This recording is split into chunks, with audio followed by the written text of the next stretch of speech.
Hi, very good morning. I'm Dr. Janak Patel, MD, General Physician. Today we'll be discussing on one of the another topic related to pericardial disease, that is constrictive pericarditis. Majority of the part we have already discussed before.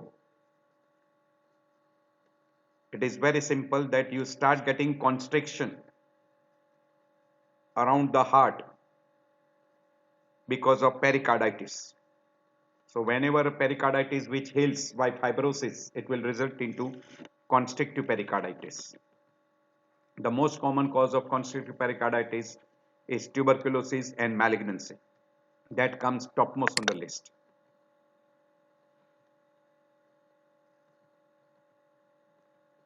Same we'll be discussing under the common heading definition, etiology, pathophysiology, clinical features, investigations, differential diagnosis, treatment and complications.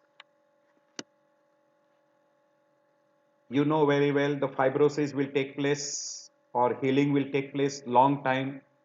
So usually pericarditis which is for a longer period will be having a chance for healing and can heal by fibrosis. So constrictive pericarditis is usually a chronic process, and being a chronic process it is always also called as a chronic pericarditis. But in a chronic, when it heals by fibrosis, we call as a constrictive pericarditis. So it is a fibrosis in the pericardium resulting into restriction of the expansion of the cardiac chamber. It is called constrictive pericarditis.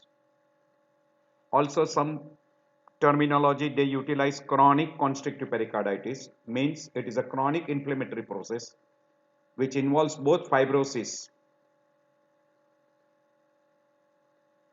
of fibrous and serous layer. Fibrous is the parietal layer and serous is a visceral layer, and that leads to pericardial thickening and compression, that is constriction of the ventricle, which results in impaired in diastolic filling, which reduces the cardiac output. That is called constrictive pericarditis. So it is an end stage of inflammatory process involving the pericardium. There is a restricted diastolic filling of the heart because of a fibrotic process in the pericardium. There is a thickening and adherent of the pericardium. The visceral pericardium is firmly attached to myocardium, and that is thickened, and good number of time it is calcified. Very commonly it is calcified in tuberculosis. Visceral and parietal pericardium has almost become adherent. There is obliteration of pericardial space. In some cases, the constriction process is formed by the visceral pericardium, and that is we call epicardium alone. And calcium deposition is very common. We have already told you in case of tuberculosis. Usually there are three similar conditions which can produce a pericardial compressive syndrome. That is cardiac tamponade, where there is a rapid accumulation of a pericardial fluid producing increased pressure in intrapericardial sac, or because of a large quantity of fluid accumulation.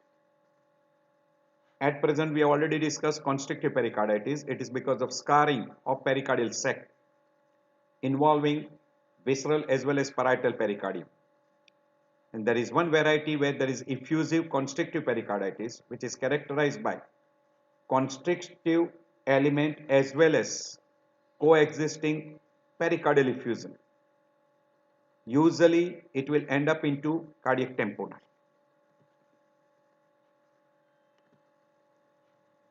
Etiology, we have already mentioned the most common etiology in India is tuberculosis, quite common. Bacterial and purulent, or we call bacterial pericardial effusion, another common. But if you see here, there is one group where we cannot identify the cause. Almost it is accounting for 50%. Post cardiac surgery, particularly any surgery which is done on a pericardium, will lead to fibrosis almost in 37%, up to 37%. Post radiation, which is very commonly in a female with CA breast, bronchogenic carcinoma, radiotherapy, or we can call as person who has been given radiotherapy for esophageal carcinoma, etc. Collagen disorders, or we call connective tissue disorders, not very common, but 3 to 7%, and post-infectious is 3 to 6%, but we see tuberculosis as very, very common. This particular group may be viral or may be idiopathic. It is accounting for 42 to 49%. Because when you rule out all these conditions, then we label that as idiopathic or post-viral. Viral is usually less common, which will lead to fibrosis. Malignancy is another common group which can go up to 10%. Trauma, other diseases like asbestosis, sarcoidosis, drug-induced uremia, not very common, but malignancy stands topmost on the list.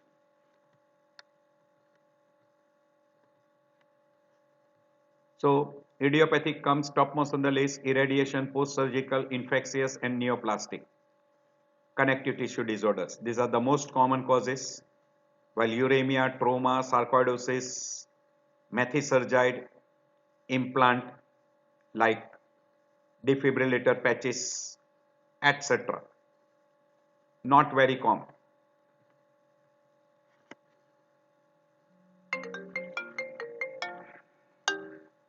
Hello? Huh? Huh? Huh? Hmm. Huh?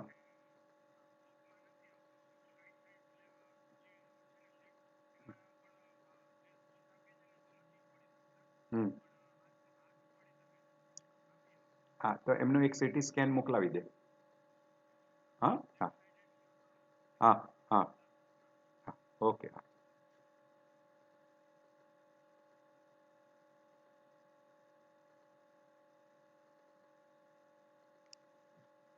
So as far as pathophysiology is concerned, there is a fibrous scarring or with calcification very commonly seen in tuberculosis, where visceral and parietal layer get adherent and it does not allow the ventricle to relax during diastole, because pericardium is rigid and it is compressing from outside, hence feeling during diastole is poor. So cardiac output is markedly reduced and that will produce hypotension. Also because there is a compression of the atrial chamber also, so veins are also obstructed and that will result into increased venous pressure in superior vena cava and inferior vena cava.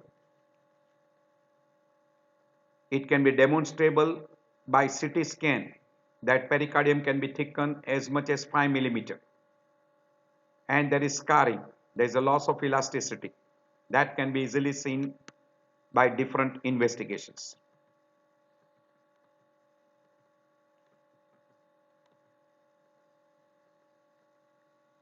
So in acute and subacute pericarditis, there is a deposit of fibrin material secondary due to pericardial effusion.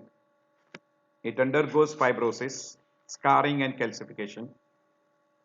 So visceral and parietal pericardium become inflamed, thickened and fused, and that will result into obliteration of pericardial space, and ventricle will lose its relaxation, will not be allowed to relax during diastole. So the feeling is not proper.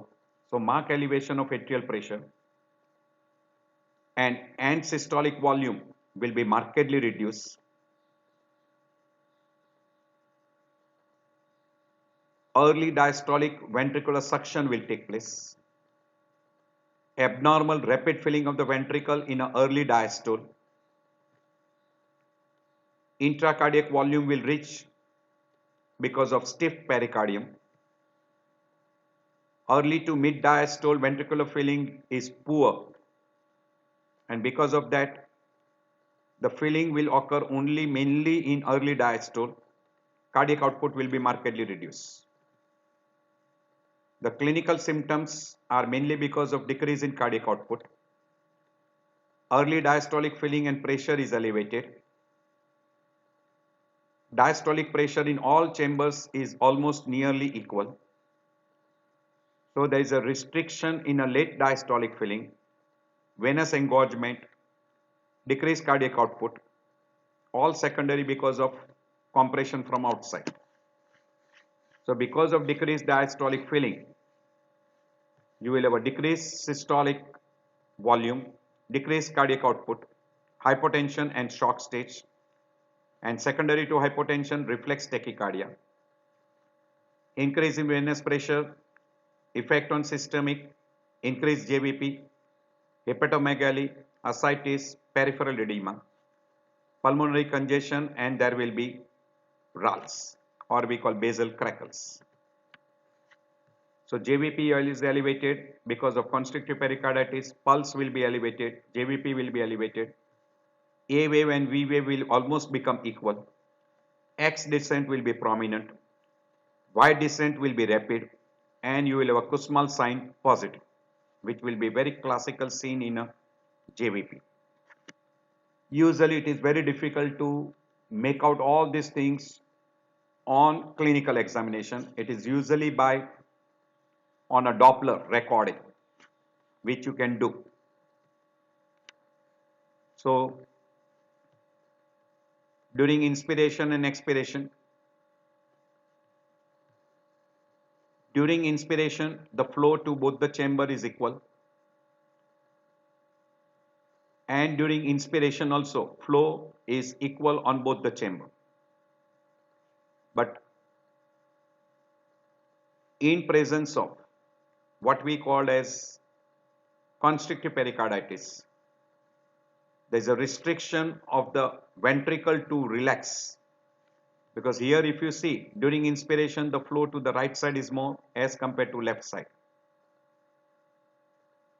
Hence, if a person has got restriction of a ventricular relaxation, you can see during expiration there will be increase return to ALA and from ALA to LV,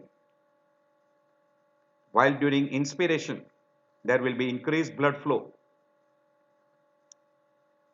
from RA to RV, and there will be decrease in filling of LV, because there will be decreased flow from LA because of distension of RA and RV. So LV chamber will be reduced.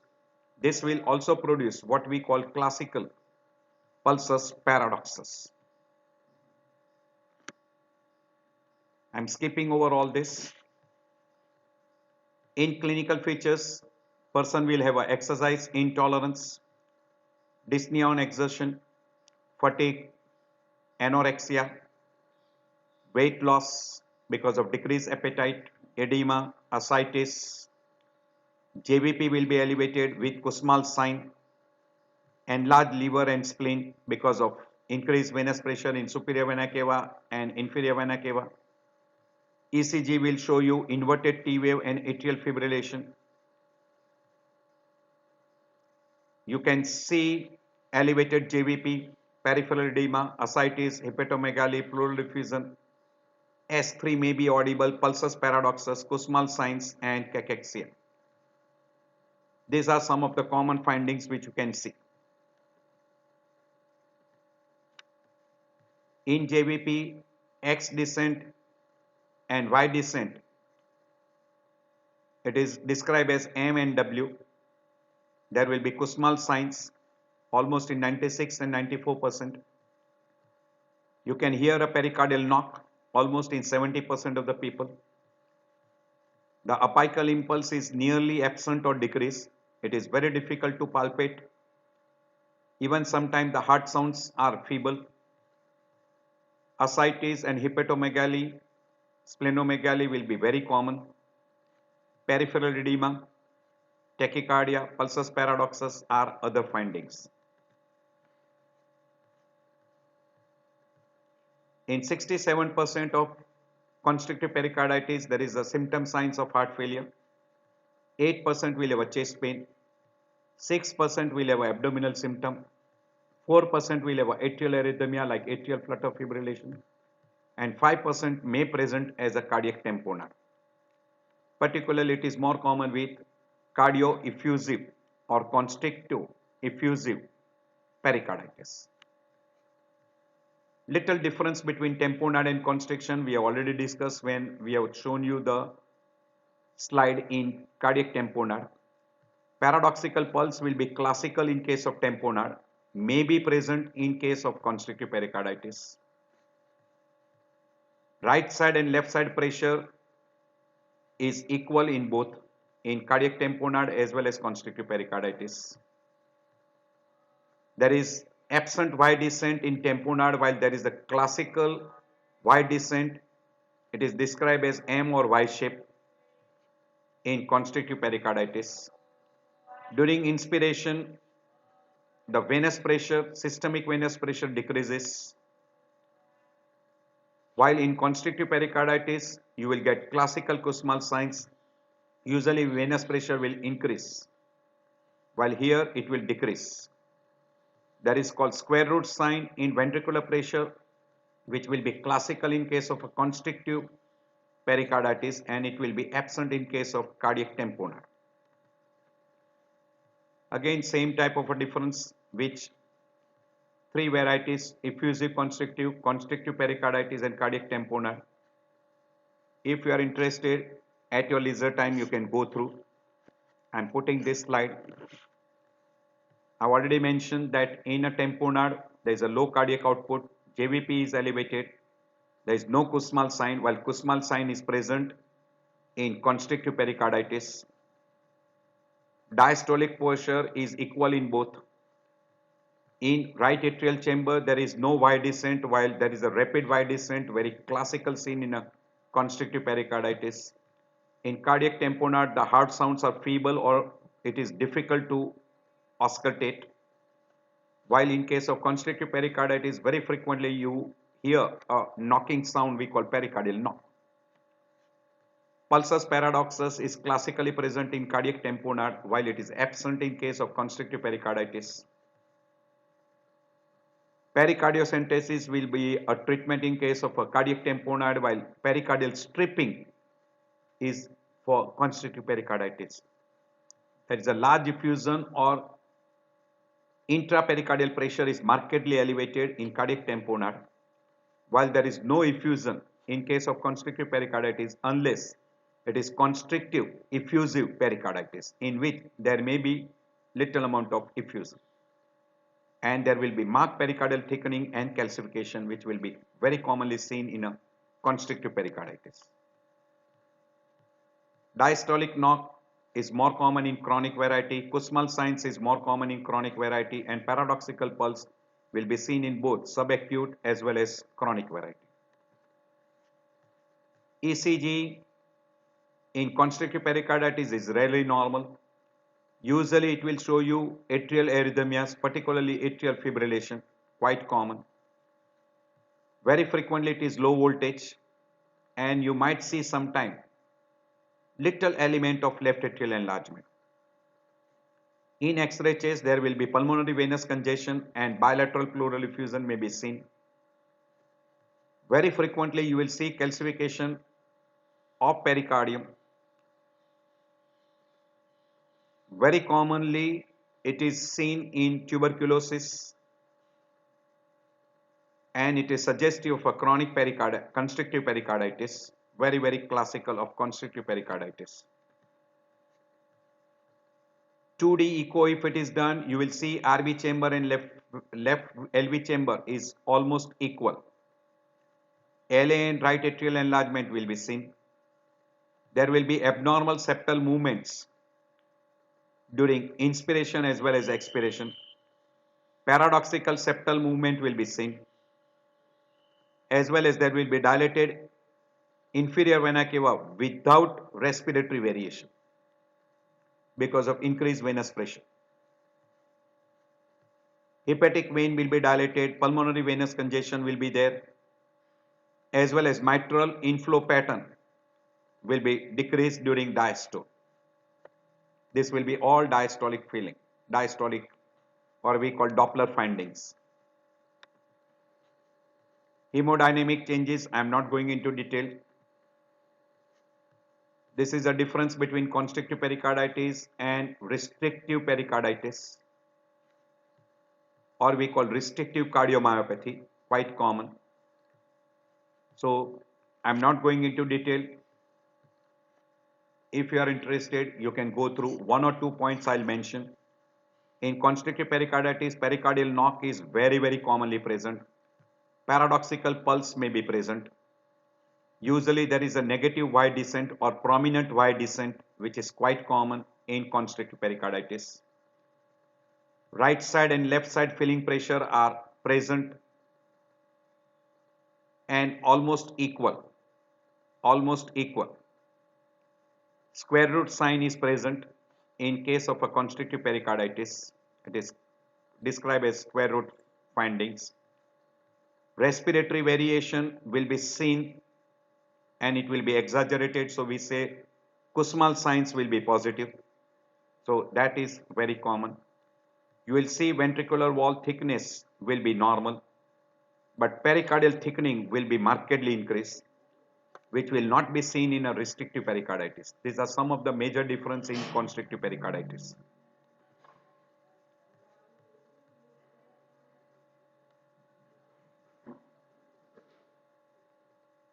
So traditionally, constrictive pericarditis and restrictive cardiomyopathy, this is a little difference in hemodynamic criteria. This is again a major difference between restrictive cardiomyopathy and constrictive pericarditis. In detail, it is given physical examination, ECG finding, echocardiography, Doppler, cardiac catheterization, CT, endomyocardial biopsy, etc. If you are interested, you can go through at your leisure time. It is tremendously in detail, so I am not going through that. Same thing mentioned here, physical, ECG, echo, cardiac cath, endomyocardial biopsy, CT scan, etc. This is, so I'm putting this slide. You can go through your leisure time, have a pause, and you can go through your leisure time. This is difference between dilated cardiomyopathy, restrictive cardiomyopathy, endomyocardial fibrosis, cardiac tamponade, and constrictive pericarditis. Again, difference as far as JVP is given. In detail, it is given. You may not, if you are interested, you can go through. This is what is being done. Usually, very commonly, we call as a balloon pericardiotomy in a case of a pericardial effusion. Very commonly, you create a small opening in a pericardial sac. For diagnosis of constrictive pericarditis, echocardiography, ECG, X-ray chest, hemodynamic study, CT and MRI are necessary, out of which the most easiest way is by echocardiography, very, very easy. On an X-ray chest, you can see calcification, quite common, and pulmonary congestion. In detail, if you want to differentiate between different groups like restrictive cardiomyopathy and constrictive pericarditis, you will need a hemodynamic studies. CT and MRI can be useful. But most important is, most simple investigation at bedside is echocardiography, where you will see marked thickening of the pericardium and even you can demonstrate pericardial calcification. There will be a septal bounce, means shifting of the interventricular septum will be seen.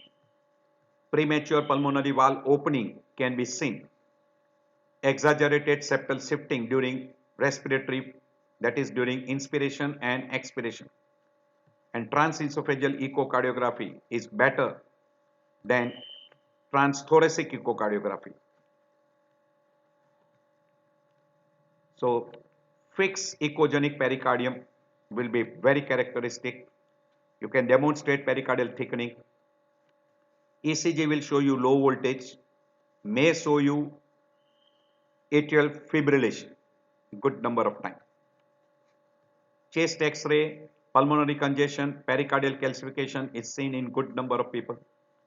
Superior vena cava will be dilated and even you will see cardiac seal Houghton may appear normal. and bilateral pleural effusion may be seen because of elevated pressure in superior vena cava as well as inferior vena cava.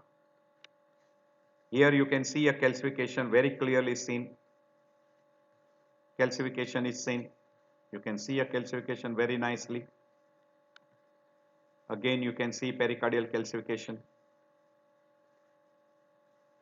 Very characteristic of constrictive pericarditis. You can demonstrate same, that is dilated superior vena cava can be demonstrable, ventricular chamber, pericardial calcification, etc. on CT or on MRI. Thickening of pericardium, calcification of pericardium can be demonstrable on CT or MRI. These are dynamic study which will show you different parameters. I am not going into detail. Mainly you will have to differentiate cardiac tamponade, restrictive cardiomyopathy, constrictive effusive pericarditis, etc. Management is mainly for treatment of failure like digitalis, diuretic and sodium restriction. As far as constrictive pericarditis is concerned, pericardiectomy or we call pericardial stripping, remove restrictive pericardium. So complications of that pericardial stripping can be excessive bleeding, atrial and ventricular arrhythmias, ventricular wall can rupture, etc. can happen. Perioperative, you can get heart failure, sepsis, renal failure, respiratory failure, cardiac arrhythmias, quite common.